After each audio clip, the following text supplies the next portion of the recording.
नमस्कार दोस्तों, स्वागत है आप सभी का आपके अपने YouTube चैनल में जिसका नाम है टीचर्स क्लब।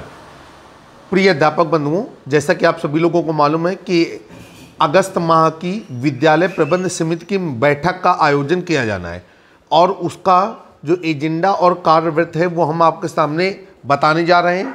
ये सिर्फ कुछ पॉइंटों को हाईलाइट करके आपके सामने बताया जा रहा है। हम जानते हैं कि आपको पहले से ही एजेंडा और उसमें क्या कार्यवृत्त शामिल करना है मालूम है, लेकिन कहीं कोई बिंदु मिस ना हो जाए, इसलिए ये एक छोटा सा PDF राजकुमार सर के सहयोग से आप सबके पास है। सबसे पहले तो आप क्या करेंगे कि जब बैठक का आयोजन करेंगे तो आयोजन करने के बाद आपकी जो विद्यालय प्रबंध समिति का रजिस्टर है उस पर इस बैठक को चढ़ा लेंगे। और साथ में हम ये उम्मीद करते हैं कि जो आज बैठक आयोजित होनी है वो उसका जो एजेंडा है वो आप पहले ही भेज चुके होंगे और आज निर्धारित समय पर, ठीक है, आपको पता है माह के प्रथम बुधवार को होता है, तो आज निर्धारित समय पर ये बैठक आपके विद्यालय परिसर पे आयोजित होगी। तो सबसे पहले बैठक का विषय लिखेंगे। तो बैठक का विषय है SMC मासिक बैठक, एजेंडा है SMC बैठक का और एजेंडा की तारीख आप कुछ भी कर सकते हैं, 4 दिन, 5 दिन, 6 दिन, 1 दिन, 2 दिन पहले सूचना पहुंचा सकते हैं। इसके बाद प्रस्ताव, तो विद्यालय प्रबंध समिति अध्यक्ष और उपाध्यक्ष, सदस्यगण, ग्राम प्रधान और अभिभावकगण सभी को सूचित किया जाता है कि 7 अगस्त 2024 दिन बुधवार को 12:30 बजे से 1:30 बजे तक विद्यालय प्रबंध समिति की मासिक बैठक का आयोजन विद्यालय परिसर में किया जाएगा। आप सबकी उपस्थिति प्रार्थनीय है, ससमय प्रतिभाग करें, ठीक है। और इन जानकारियों को आप बच्चों के माध्यम से, अभिभावकों के माध्यम से या सूचना पट के माध्यम से, SMS के माध्यम से, WhatsApp के माध्यम से, रसोइयों के माध्यम से पहुंचाएंगे गांव में। इसके बाद जो बैठक का कार्यवृत्त रहेगा वो ये रहेगा कि महानिदेशक स्कूल शिक्षा के आदेश के क्रम के अनुसार आज माह के प्रथम बुधवार, जो कि तारीख पड़ रही है 7 अगस्त 2024 दिन बुधवार को विद्यालय परिसर में विद्यालय प्रबंध समिति के अध्यक्ष श्रीमती, जो भी आपके यहाँ के अध्यक्ष हों उनका नाम यहाँ पर लिखेंगे, कि अध्यक्षता में विद्यालय प्रबंध समिति की बैठक आहूत की गई।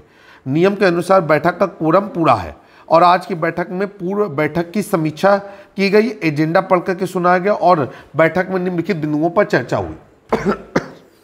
ध्यान रखिएगा, या तो ये एजेंडा और ये बैठक का कार्यवृत्त आप बैठक के बाद तुरंत लिखेंगे या बैठक प्रारंभ होने से पूर्व ही लिख लेंगे, ताकि जो बैठक में सदस्यगण रहे उनके दस्तखत कराने में आपको समय न लगे। किन बिंदुओं पर चर्चा होगी? तो आप स्वतंत्रता दिवस पर चर्चा करेंगे और स्वतंत्रता दिवस में जो सरकार के द्वारा निर्धारित कार्यक्रम है हर घर तिरंगा अभियान, उस पर चर्चा करेंगे। वृक्षारोपण और उनकी देखभाल पर चर्चा करेंगे। DBT की जो धनराशि आती है उस पर चर्चा करेंगे। नवोदय विद्यालय प्रवेश परीक्षा पर चर्चा करेंगे और इसके बाद नवीन नामांकन पर भी चर्चा करेंगे। परिवार सर्वेक्षण पर चर्चा करेंगे। डायरिया नियंत्रण अभियान पर चर्चा करेंगे और इसके अलावा अगर कोई अन्य बिंदु है तो आप उस पर भी चर्चा करेंगे और अगर आप चाहें तो कमेंट बॉक्स में हमारे साथ उन अन्य बिंदुओं को भी साझा कर सकते हैं ताकि सारे अध्यापक उससे लाभ ले सकें। तो यहाँ पर हम लोग क्या करेंगे, जब स्वतंत्रता दिवस की चर्चा करेंगे तो आप उस पर बताएंगे कि आज़ादी के अमृत महोत्सव के अंतर्गत हर घर तिरंगा अभियान कार्यक्रम में 15 अगस्त 2024 को 77वां स्वतंत्रता दिवस मनाया जाएगा। प्रदेश में समस्त आवासित घरों, सरकारी, गैर सरकारी कार्यालयों और शिक्षण संस्थानों में राष्ट्रीय ध्वज फहराया जाना है। देश में हर घर तिरंगा अभियान का आयोजन किया जा रहा है। 13 से 15 अगस्त 2024 तक निजी आवासों और प्रतिष्ठानों पर लगाए जाने वाले झंडों को उक्त समयावधि के उपरांत आदर भाव के साथ उतार करके सुरक्षित किया जाएगा। इस पर आप विस्तार पूर्वक चर्चा करेंगे ताकि राष्ट्रीय ध्वज का अपमान न होने पाए और हर घर तिरंगा अभियान पे हम अच्छी तरीके से प्रतिभाग भी कर सकें।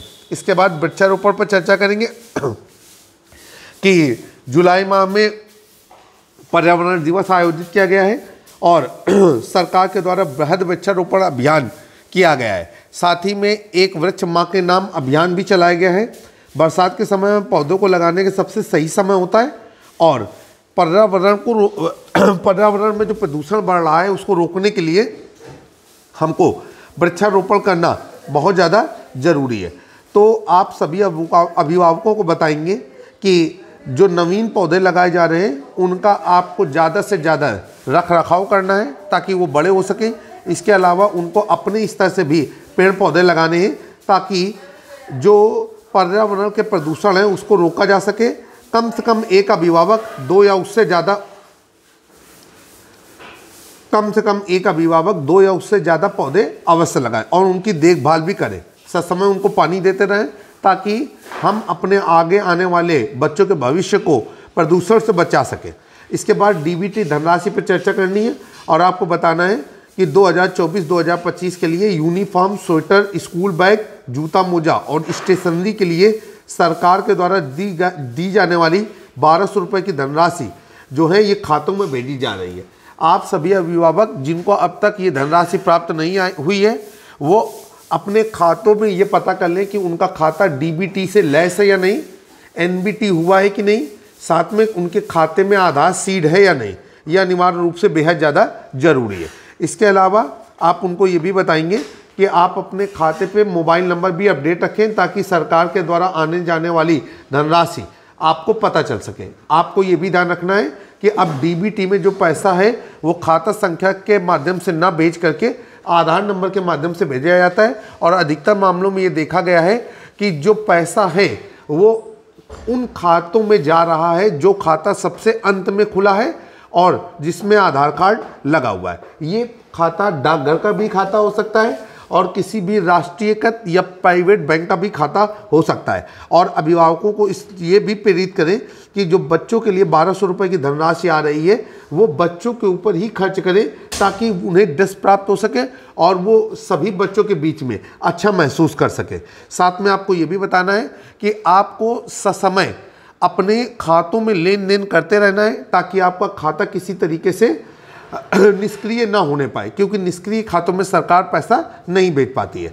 अब आपको ये भी बताना है गार्जियन से कि आप अपने बच्चों के आधार कार्ड को बिल्कुल फिट फाट रखें। आधार कार्ड में जो मोबाइल नंबर रजिस्टर्ड है वो भी सही होना चाहिए। इसके अलावा जो बच्चों का आधार कार्ड है उसमें बच्चों का नाम, आपका नाम और पूरी डिटेल सही होनी चाहिए ताकि भविष्य में बच्चों को किसी भी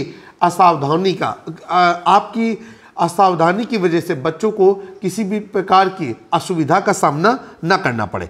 अब नवोदय विद्यालय प्रवेश परीक्षा पर हम लोग चर्चा करेंगे और बताएंगे कि नवोदय विद्यालय प्रवेश परीक्षा का फॉर्म ऑनलाइन भरना प्रारंभ हो गया है और नवोदय विद्यालय प्रवेश परीक्षा 18 जनवरी 2025 को प्रस्तावित है। फॉर्म भरने की आखिरी डेट 16/9/2024 है। अभिभावकों को नवोदय विद्यालय की कार्य प्रणाली के बारे में बताएं और किस कक्षा से उसमें एडमिशन होता है इसके बारे में बताएं ताकि ज़्यादा से ज़्यादा अभिभावक कक्षा 6 और कक्षा 9 में जो है बच्चों को नवोदय के विद्यालय की प्रवेश परीक्षा दिलवा सके। इसके बाद हम नवीन नामांकन पर चर्चा करेंगे और हम ये बताएंगे कि वर्तमान सत्र 1 अप्रैल 2025 से 2024 से प्रारंभ हो चुका है।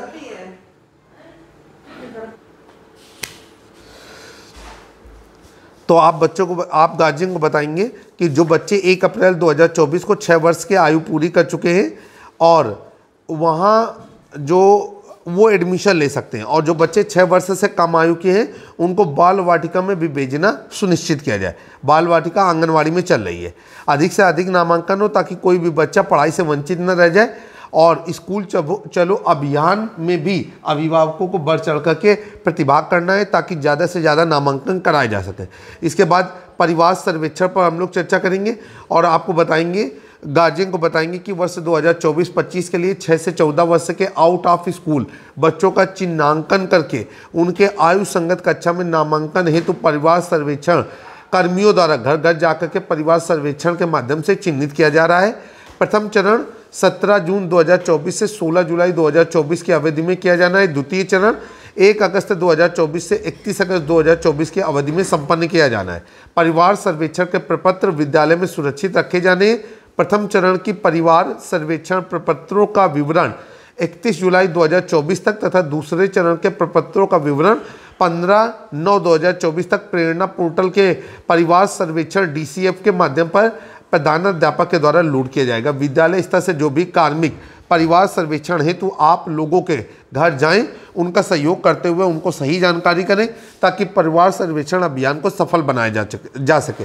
इसके बाद आप डायरिया नियंत्रण अभियान पर चर्चा करेंगे और बताएंगे कि सरकार के द्वारा 1 जुलाई से 31 अगस्त 2024 तक डायरिया नियंत्रण अभियान चलेगा और इस अवधि में विद्यालय में जो गतिविधियां होंगी वो इस प्रकार रहेंगी कि शौचालय साफ सुथरा रखा जाए, शौचालय की आदत डालें, खुले में शौच न जाएं, बच्चों को भोजन से पूर्व और शौच के बाद हाथ से साबुन धोने के लिए प्रेरित करें, व्यक्तिगत साफ सफाई और महत्व के बारे में आप पूरी जानकारी दें, व्यक्तिगत साफ सफाई के महत्व के बारे में आप जानकारी दें। आशा ANM के सहयोग से बच्चों को ORS का घोल बनाना सिखाएं और उसके प्रयोग की विधि के बारे में बताएं। डायरिया के विषय में बच्चों से चर्चा करें। उल्टी दस्त होने पर नज़दीक स्वास्थ्य केंद्रों पर भी चर्चा करें। इसके अलावा कुछ और बिंदु हैं जिन पर आप चर्चा कर सकें, जैसे फाइलेरिया उन्मूलन, बच्चों की उपस्थिति और ठहराव पर चर्चा, परिवार सर्वेक्षण पर और वृहद चर्चा, आउट ऑफ स्कूल बच्चों के नामांकन पर चर्चा, मिड डे मील के मेनू पर चर्चा, भोजन की समीक्षा, माता समिति पर चर्चा। इसके बाद अगर विद्यालय प्रबंध समिति की बैठक में जो लोग आए हुए हैं उनका कोई प्रश्न है तो आप उसका उत्तर दे करके उनको संतुष्ट करेंगे। ये राजकुमार सर औरैया के द्वारा उपलब्ध कराया गया PDF है, मैं उनको इसका श्रेय देता हूँ। साथ में मैं उम्मीद करता हूँ कि जो विद्यालय प्रबंध समिति की बैठक के महत्वपूर्ण बिंदु राजकुमार सर के माध्यम से आपके साथ साझा किए गए वो आपको अच्छे लगे होंगे। यदि कोई बिंदु छूटा जा रहा है तो आप इस वीडियो के कमेंट सेक्शन पर कमेंट जरूर करें। जल्द ही एक नए वीडियो में मुलाकात होगी। मैं आपका दोस्त और होस्ट, तब तक के लिए नमस्कार।